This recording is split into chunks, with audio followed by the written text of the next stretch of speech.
Hello friends, stone classes मैं हूं अंजना और आज हम इस वीडियो के माध्यम से जून 2026 के महत्वपूर्ण करंट अफेयर्स वन लाइनर के फॉर्म में देखने वाले हैं।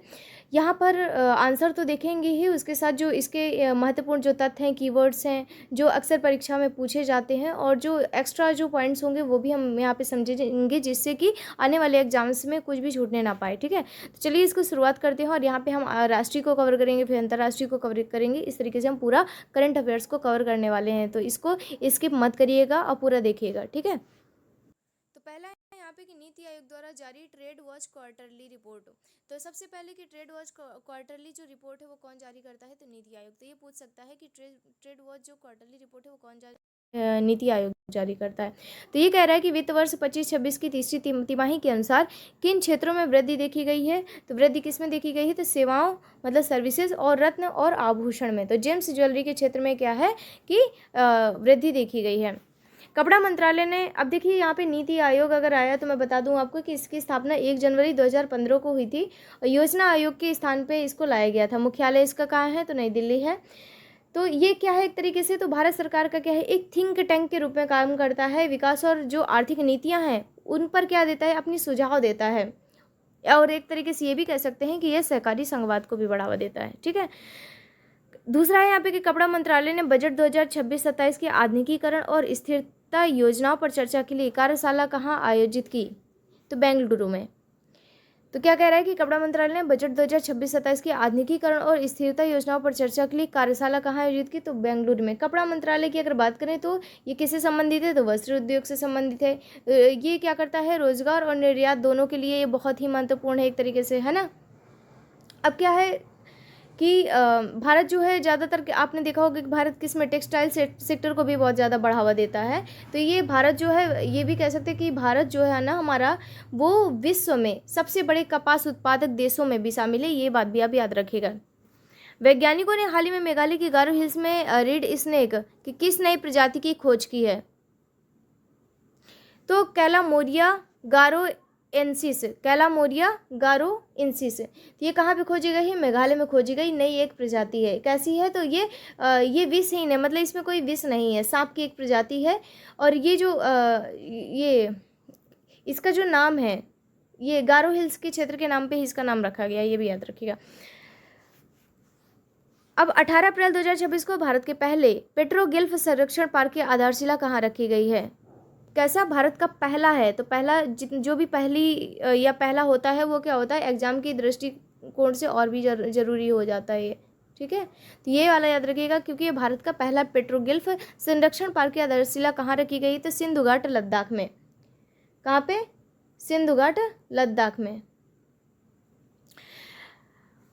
कैबिनेट ने प्रधानमंत्री ग्राम सड़क योजना 3 PMGSY थर्ड जो है को कितनी राशि के प्रावधान के साथ मार्च 2028 तक विस्तार दिया गया है, तो 83,977 करोड़ रुपए। ये देखिए, ये पूछ लेता है कि ये कितना इसमें बजट आवंटित किया गया इसके लिए। तो आप इसके लिए, इस योजना के लिए, प्रधानमंत्री ग्राम सड़क योजना 3 के लिए, तो ये आपका रहेगा कितना, 83,977 करोड़ रुपए। 12,980 करोड़ की गारंटी के साथ भारत मैरीटाइम इंश्योरेंस पूल को मंजूरी किसने दी, तो नरेंद्र मोदी की अध्यक्षता में कैबिनेट ने। किसने, नरेंद्र मोदी की अध्यक्षता पर कैबिनेट ने। फसाई ने सुरक्षा कारणों से सप्लीमेंट में अश्वगंधा के किस हिस्से के उपयोग पर प्रतिबंध लगा दिया। फसाई ने सुरक्षा कारणों से क्या किया है, सप्लीमेंट में जो अश्वगंधा था ना उसके किस हिस्से के उपयोग पर प्रतिबंध लगाया है, तो अश्वगंधा की पत्तियों पर। क्यों, क्योंकि आप केवल अब किसका प्रयोग किया जाएगा, तो अब केवल जड़ों का ही उपयोग किया जाएगा। 106वां संविधान संशोधन जो हुआ था, संविधान विधेयक 2023 की बात कर रहा है, जो 106वां संविधान संशोधन था, में क्यों विफल हो गया, तो 2/3 जो बहुमत थे न जुटा पाने के कारण ये क्या हो गया था, विफल हो गया था। तो ये 106वां संविधान संशोधन अधिनियम 2023 था। क्या था ये, कि लोकसभा और विधानसभा में महिलाओं को कितना 33% क्या दिया जाए, आरक्षण दिया जाए। तो अब यहाँ पे ये था कि महिलाओं की राजनीतिक भागीदारी बढ़ाने के लिए लाया गया था। ठीक है, तो ये क्या हो गया, फेल हो गया था। क्यों फेल हो गया था, क्योंकि इसको 2/3 बहुमत नहीं मिल पाया था। सुप्रीम कोर्ट के हालिया फैसले के अनुसार दहेज निषेध अधिनियम के तहत किन पर मुकदमा नहीं चलाया जा सकता, तो उत्पीड़न के शिकार दहेज देने वालों पर। तो ये सुप्रीम कोर्ट ने अच्छा हालिया फैसला लिया है कि फैसला सुनाया है कि दहेज निषेध जो अधिनियम है उसके तहत किस पर मुकदमा नहीं चलाया जा सकता, जो उत्पीड़ित हैं उससे, जो उत्पीड़न के शिकार दहेज देने वालों पर। सरकार ने विश्व सूत्र weeps of India for the world पहल के लिए किसके साथ सहयोग किया है, तो फेमिना मिस इंडिया के साथ। किसके साथ? फेमिना मिस इंडिया के साथ। भारत में F414 जेट इंजनों के संयुक्त उत्पादन के लिए किन दो संस्थाओं के बीच ऐतिहासिक समझौता हुआ है, तो HAL मतलब हाल और GE एरोस्पेस के साथ। किसके साथ? हाल और GE एरोस्पेस के साथ। ये क्या है? F414 ये आधुनिक लड़ाकू विमानों का शक्तिशाली इंजन है। हाल का फुल फॉर्म क्या है, तो हिंदुस्तान एरोनॉटिक्स लिमिटेड। इसकी स्थापना कब हुई थी, तो 1940 में हुई थी और इसका मुख्यालय कहाँ है, तो बेंगलुरु में है। ये भी याद रखने का। इसके स्थापना कब हुई, तो 1940 में हुई थी। मुख्यालय कहाँ है, तो बेंगलुरु में है। तो क्या है ये? भारत की प्रमुख विमान जो निर्माण करने वाली एक प्रमुख कंपनी है। ठीक है, तो मुझे कमेंट बॉक्स में ये बताइए कि अमेरिका की जो विमान निर्माण कंपनी का नाम क्या है। मैसेज जरूर करिएगा, ठीक है। इसमें कमेंट बॉक्स में कमेंट करिएगा। महिलाओं के आरक्षण और परिसीमन के लिए लोकसभा में कौन सा नया संविधान संशोधन विधेयक पेश किया गया, तो कौन सा विधेयक है ये? संविधान विधेयक। और ये कौन से नंबर का था? 131वां। कौन सा था? 131वां था। पीएम मोदी ने कर्नाटक में गुरु भरवैक मंदिर का उद्घाटन किया। तो अब ये भी पूछ सकता है कि जो भरवैक मंदिर कहाँ पे है, तो कर्नाटक में है। ये भी याद रखिएगा। किसने उद्घाटन किया, तो पीएम मोदी ने कर्नाटक में गुरु भरवैक मंदिर का उद्घाटन किया। यह किसे समर्पित है, तो श्री श्री श्री डॉक्टर बाल गंगाधर नाथ महास्वामी जी को। बाल गंगाधर नाथ महास्वामी जी को यह समर्पित है। अब यहाँ पे कि किस उच्च न्यायालय ने मासिक धर्म अवकाश को अनुच्छेद 21 के तहत मौलिक अधिकार घोषित किया है, कर्नाटक उच्च न्यायालय ने। किसने? कर्नाटक उच्च न्यायालय ने। तो ये देखिए बहुत अच्छी बात है, कम से कम महिलाओं को इस चीज़ के लिए उनको ये महिलाओं को मासिक धर्म या पीरियड्स के दौरान विशेष अवकाश देने की एक व्यवस्था की गई है। कई राज्यों और जैसे कुछ राज्यों हैं, कुछ संस्थानों में मासिक जैसे धर्म अवकाश भी देने की कई जगह मांग उठी है। तो इसका उद्देश्य क्या है कि महिलाओं का जो स्वास्थ्य है और कार्यस्थल पर जो सुविधाएं हैं उसको क्या करना, सुनिश्चित करना महिलाओं के लिए, है ना। तो वो और अच्छे से काम कर पाएंगी, थोड़ा हाइजीनिक भी रह पाएंगी, उनको खुद के लिए केयर करने का टाइम मिलेगा। तो ये एक अच्छी पहल है एक तरीके से। अगर ये कह रहा है आर्टिकल 21 से कैसे संबंधित है, तो आर्टिकल 21 क्या करता है, जीवन और व्यक्तिगत स्वतंत्रता का अधिकार देता है। क्या देता है? Right to life and personal liberty की बात करता है। तो इसी को देखते हुए सर्वोच्च न्यायालय ने क्या किया है, इसकी व्याख्या की है और बोला है कि ये गरिमापूर्ण जीवन जीने की बात करता है। Right to live with dignity क्या करता है, ये डिग्निटी के साथ रहने, जीवन जीने की बात करता है। तो इसीलिए मासिक धर्म अवकाश भी महिलाओं के लिए क्या है, जो स्वास्थ्य है वो क्या है, गरिमा और गरिमा से उसको जोड़ के देखा जा रहा है। ठीक है, तो इसीलिए ये एक बहुत अच्छी पहल है। अब यहाँ पे है कि राष्ट्रीय राजमार्गों पर ओवरलोडेड वाहनों के लिए सड़क परिवहन मंत्रालय के नए नियम कब से लागू होंगे। तो राष्ट्रीय जो राजमार्ग है उस पर ओवरलोड जो वाहन है उनके लिए सड़क परिवहन जो मंत्रालय है उसके लिए कुछ नए नियम बनाए हैं। तो वो कब लागू हुए वो पूछ रहा है, तो 15 अप्रैल 2026 से वो लागू हो चुके हैं। तो इसको भी याद रखिएगा। अगला है एनएफडीसी। 24 अप्रैल 2026 को किस मलयालम फिल्म को रिलीज करेगा। कौन सी फिल्म? मलयालम फिल्म को रिलीज करेगा। तो इसका राइट आंसर है अचप्पा का एल्बम। अब यहाँ पे एनएफडीसी की बात कर लें तो नेशनल फिल्म डेवलपमेंट कॉरपोरेशन। क्या है इसका नाम?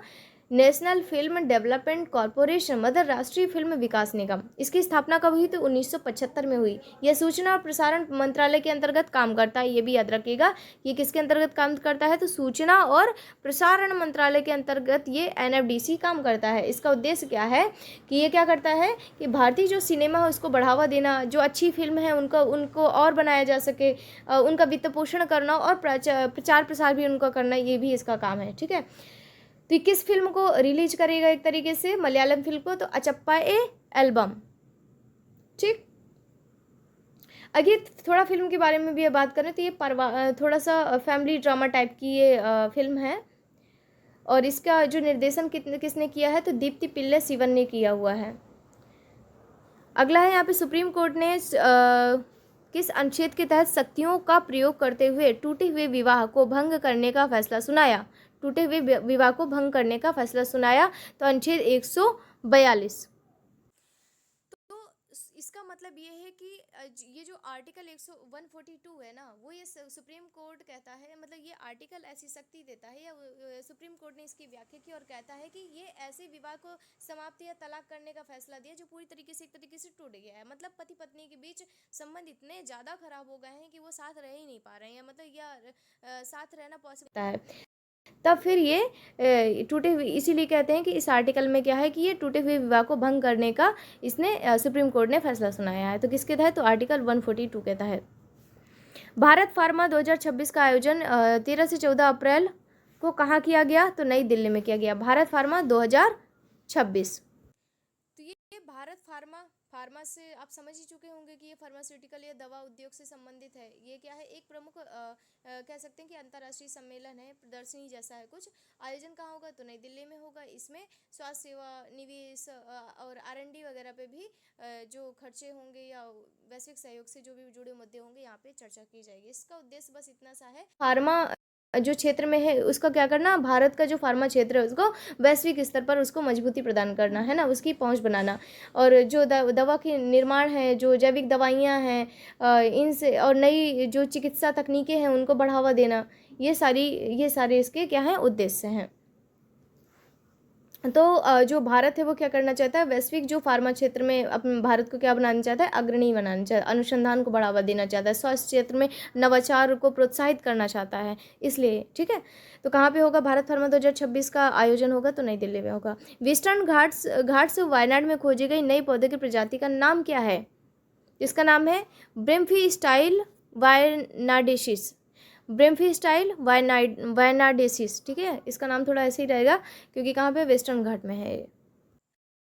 विश्व की पहली, अब देखिए विश्व की पहली है तो भी ये जरूरी हो जाता है। वन्यजीव संरक्षण विश्वविद्यालय कहाँ स्थापित की जाएगी, वाइल्ड लाइफ कंजर्वेशन यूनिवर्सिटी कहाँ स्थापित की जाएगी, तो जामनगर गुजरात में, वनतारा द्वारा जामनगर गुजरात में। तो ये जो वनतारा है, वनतारा के संस्थापक कौन है, तो अनंत अंबानी है। अब अगला है कि दिल्ली सरकार की ड्राफ्ट इलेक्ट्रिक वाहन नीति 2026 से 2030 के तहत कितनी कीमत तक की ई कारों पर 100% रोड टैक्स माफ है। तो दिल्ली सरकार की जो ड्राफ्ट इलेक्ट्रिक वाहन जो नीति है 2026 से 30 तक की नीति है ये, कि कितनी कीमत तक की ई कारों पर 100% रोड टैक्स माफ है। तो 30 लाख रुपए तक की जो कारें होंगी उनका क्या होगा, ये जो ई कार होंगी, इलेक्ट्रॉनिक जो कार्स होंगी, उनका क्या होगा, रोड टैक्स क्या होगा, माफ होगा। ये किसने रखा है, तो दिल्ली सरकार की जो ड्राफ्ट इलेक्ट्रिक वाहन नीति है उसके तहत ये कहा गया है कि जो 30 लाख रुपए तक की गाड़ियाँ होंगी, ई कार होंगी, उनको 100% रोड टैक्स से माफ़ी दी जाएगी, ये छूट दी जाएगी। अरुणाचल प्रदेश में 1720 मेगावाट की किस जल विद्युत परियोजना को मंत्रिमंडल ने 26,069 करोड़ की मंजूरी दी है। तो अरुणाचल प्रदेश में 1720 मेगावाट की किस जल विद्युत परियोजना को मंत्रिमंडल ने 26,069 करोड़ को मंजूरी दी है, तो कमला जल विद्युत परियोजना कहाँ पे है, अरुणाचल प्रदेश में, किस नदी पे, तो कमला नदी पे। कमला नदी कौन है, तो सुबनसिरी की सहायक नदी है, तो इसको याद रखिए। अगला है अंतर्राष्ट्रीय पार्ट पे आ जाते हैं। किस देश ने 1 जनवरी 2009 के बाद जन्मे लोगों को तंबाकू बिक्री पर प्रतिबंध लगाने वाला कानून पारित किया है, तो यूके। किन 2 देशों ने अपने सूक्ष्म लघु मध्यम उद्योगों मतलब MSME के बीच तकनीकी सहयोग को बढ़ाने के लिए समझौता किया है, तो भारत और दक्षिण कोरिया ने। अगला है भारत और रूस के बीच पारस्परिक रसद सहायता विनिमय RELOS समझौता कब से चालू हुआ, तो अप्रैल 2026 से। किसके बीच, तो भारत और रूस के बीच पारस्परिक रसद सहायता विनिमय समझौता कब से चालू हुआ, तो अप्रैल 2026 से। PM नरेंद्र मोदी ने किस पुलिस बल के लिए भारत के पहले उच्च बल स्तरीय सम्मेलन की अध्यक्षता करेंगे। ये क्या है, भारत का पहला उच्च स्तरीय सम्मेलन की अध्यक्षता कौन करेगा, तो PM मोदी करेंगे। तो किस पुलिस बल के लिए होगा, तो केंद्रीय सशस्त्र पुलिस बल के लिए होगा। ठीक है, अमेरिका के नेतृत्व वाली पैक्स सिलिका कि पहल में कौन सा देश हाल ही में शामिल हुआ है, तो फिलीपींस। अब बात आती है पैक्स सिलिका की, तो ये क्या है? तो जो पैक्स सिलिका है अमेरिका के नेतृत्व वाली क्या है, वैश्विक वैश्विक पहल है। इसका उद्देश्य है कि एआई जो सेमीकंडक्टर और महत्वपूर्ण जो खनिज उनकी सुरक्षित क्या हो जाए, एक सप्लाई चेन बनाया जा सके। और इसमें बहुत सारे देश शामिल हैं, जैसे अमेरिका, जापान, दक्षिण कोरिया, ऑस्ट्रेलिया, इजराइल, यूएई, और इसमें भारत भी शामिल हो गया, तो ये भी याद रखिएगा, ठीक है। भारत और न्यूजीलैंड किस तिथि को ऐतिहासिक मुक्त व्यापार समझौता एफटीए पर हस्ताक्षर करने वाले हैं, तो 27 अप्रैल को। तुर्की ने किस देश के साथ मिलकर एंटाल्या में COP31 जलवायु शिखर सम्मेलन का रोडमैप घोषित किया, तो ऑस्ट्रेलिया के साथ मिलकर। तो तुर्की ने किस देश के साथ मिलकर एंटाल्या में, कहाँ पर, एंटाल्या में COP31 जलवायु शिखर सम्मेलन का रोडमैप घोषित किया, तो ऑस्ट्रेलिया के साथ मिलकर, ठीक है। किसने, तो तुर्की ने। अमेरिका के किस शहर में स्वामी विवेकानंद की पहली जीवन आकार की प्रतिमा का अनावरण किया गया, तो सिएटल में। अमेरिका के सिएटल में। किन दो देशों के बीच 20 अरब AED का 5 वर्षीय करेंसी स्वैप समझौता हुआ है, तो संयुक्त अरब अमीरात और बहरीन के बीच। किन दो देशों के बीच AED का 5 वर्षीय करेंसी स्वैप समझौता हुआ है, तो संयुक्त अरब अमीरात और बहरीन के साथ। अप्रैल 26 में भारत ने संयुक्त राष्ट्र की किस संस्था की 4 प्रमुख निकायों के चुनाव में क्लीन स्वीप हासिल किया, तो संयुक्त राष्ट्र आर्थिक और सामाजिक परिषद, मतलब इकोसॉक के साथ। क्या किया है इसने, भारत ने संयुक्त राष्ट्र की किस संस्था की 4 प्रमुख निकायों के चुनाव में क्लीन स्वीप हासिल किया, संयुक्त राष्ट्र आर्थिक और सामाजिक परिषद। तो इसका राइट आंसर ये हो गया, ठीक है। तो क्लीन स्वीप का मतलब होता है जैसे सभी सीटें या सभी पदों पर मतलब एक तरीके से जीत हासिल कर लेना। तो वही कह रहा है कि भारत ने संयुक्त राष्ट्र की संस्था की 4 प्रमुख निकायों के चुनाव में क्लीन स्वीप हासिल किया, तो इकोसॉक। कहने का मतलब चुनाव लड़ा, वहाँ वापस ने जीत हासिल की। भारत ने किस वर्ष में प्रस्तावित COP33 जलवायु शिखर सम्मेलन की मेजबानी की अपनी बोली वापस ले ली, तो 2028 की। तो ये पूछा जा सकता है, ये जरूर याद रखिएगा, क्योंकि भारत वाला जितना भी होगा वह सब पूरा इंपॉर्टेंट होगा। वर्ष में प्रस्तावित COP33 जलवायु शिखर सम्मेलन की मेजबानी की अपनी बोली वापस ले ली है, तो 2028 की। किन देशों ने हॉर्मुज जलडमरू मध्य में सुरक्षित नौवहनों पर संयुक्त राष्ट्र मतलब यूएन के प्रस्ताव को वीटो कर, रूस और चीन ने, ठीक है। तो हार्मुज जलडमरू मध्य अभी बहुत ज़्यादा महत्वपूर्ण हो चुका है, क्योंकि मिडिल ईस्ट में जो वॉर चल रहा है उसकी वजह से। तो हार्मुज जलडमरू मध्य में सुरक्षित नौवहन पर संयुक्त राष्ट्र के प्रस्ताव को वीटो किसने कर दिया, रूस और चीन ने। किस पड़ोसी देश में मीजल्स मतलब खसरा के प्रकोप के कारण बड़े पैमाने पर आपातकालीन टीकाकरण अभियान चलाया गया, तो बांग्लादेश। अब न्यू कैसल रोग का प्रकोप वर्तमान में किन क्षेत्रों में पेट्री किसानों के लिए चिंता का विषय बना हुआ है, तो यूरोप और ब्रिटेन में। तो ये क्या है, एक प्रकार का वायरल रोग है। न्यू कैसल रोग क्या है, वायरल रोग है, जैसे पक्षियों, विशेषकर जो मुर्गियां जो होती हैं, मुर्गियों को प्रभावित करने वाला एक बहुत ही ज़्यादा क्या है, वायरल या संक्रामक रोग कह सकते हैं। ये क्या, यूरोप और जो है ना आसपास के वहाँ के कई देश हैं, वहाँ पे ये फैल रहा है। मुर्गी पालन उद्योग की वजह से ये किसानों के लिए क्या है, एक चिंता का विषय बन चुका है। तो क्या है कि इस बीमारी से क्या होता है, जो अंडे का जो उत्पादन होता है वो कम हो जाता है, और इससे क्या होता है, जो पक्षी होते हैं ना उनकी डेथ होने लगती है। तो किसानों को क्या होता है, इससे भारी नुकसान होता है। तो ये इसी की बात कर रहा है। तो किस देश के ने विषैले सांपों की पहचान और प्राथमिक के लिए ICP ऐप नामक मोबाइल ऐप लॉन्च किया, तो कोस्टा रिका कहाँ है, आप ज़रूर बताइएगा, ठीक है। पनामा, कोस्टा रिका आसपास ही पड़ता है, तो ज़रूर बताइएगा। इसमें है कि इसका उद्देश्य, आप मैप में जाके देखिएगा, इससे आपकी मैपिंग भी और अच्छी होगी। इसका उद्देश्य क्या है कि विषैले जो सांप है उनकी पहचान करना, और सांप पूंछे से काटता है ना, तो काटने की जो स्थिति, कम से कम सही लोकेशन पता चले कि और उसकी जानकारी वहाँ पर एक साथ उपलब्ध हो जाए, इसलिए ये ICP जो ऐप है वो लॉन्च किया गया है, ठीक है। तो किस देश में, तो कोस्टा रिका में। किसके लिए, तो विषैले जो सांप है उनकी पहचान करना और उससे बचाव के लिए, ठीक है। मतलब लोगों को क्या हो सके वहाँ पे स्वास्थ्य जो है और वन्य जीव जो जागरूकता है, उस दोनों के लिए एक तरीके से उपयोगी हो जाएगी। प्रवासी प्रजातियों पर संधि, CMS की COP15 में कितनी नई प्रजातियों को संरक्षण के दायरे में शामिल किया गया है। तो अब यहाँ पे प्रवासी प्रजातियों पर संधि CMS की COP15 में कितनी नई प्रजातियों के संरक्षण के दायरे में शामिल किया गया है, तो इसमें 40 नई प्रजातियाँ हैं। अब आती है बात COP की। COP का फुल फॉर्म क्या है, तो कॉन्फ्रेंस ऑफ द पार्टीज। क्या है, कॉन्फ्रेंस ऑफ द पार्टीज। तो अब ये कह रहा है, इसे क्या कहते हैं, बॉन कन्वेंशन के नाम से भी जाना जाता है। 1979 में जर्मनी के बॉन शहर में इसको अपनाया गया था एक तरीके से। तो देखिए सीएमएस की बात कर रहे, सीएमएस की मैं बात कर रही हूँ, ठीक है। तो अब इसका उद्देश्य क्या है, तो माइग्रेटरी जो प्रवासी हैं, वन्यजीव और जो पक्षी हैं, उनका क्या करना है, एक तरीके से संरक्षण करना है। तो प्रवासी प्रजातियों की संधि सीएमएस की COP15 में कितनी नई प्रजातियों के संरक्षण के दायरे में शामिल किया गया, तो इसमें 40 नई प्रजातियां शामिल की गई हैं। दुनिया की पहली केवल माल ढुलाई वाली शिंकानसेन बुलेट ट्रेन किस देश ने लॉन्च की, तो ये किसने की है, जापान ने की है। किसने की है, तो जापान ने की है। आज के लिए इतना ही रखते हैं। आई थिंक आप लोगों को वीडियो बहुत पसंद आया होगा। प्लीज़ इसको थोड़ा थोड़ा आप लोग भी सपोर्ट करिए, लाइक करिए, शेयर करिए अपने दोस्तों में भी, और वीडियो सब्सक्राइब करना बिल्कुल मत भूलिएगा। मिलते हैं अगली वीडियो में अगले टॉपिक के साथ। Thank you. जय हिंद, जय भारत।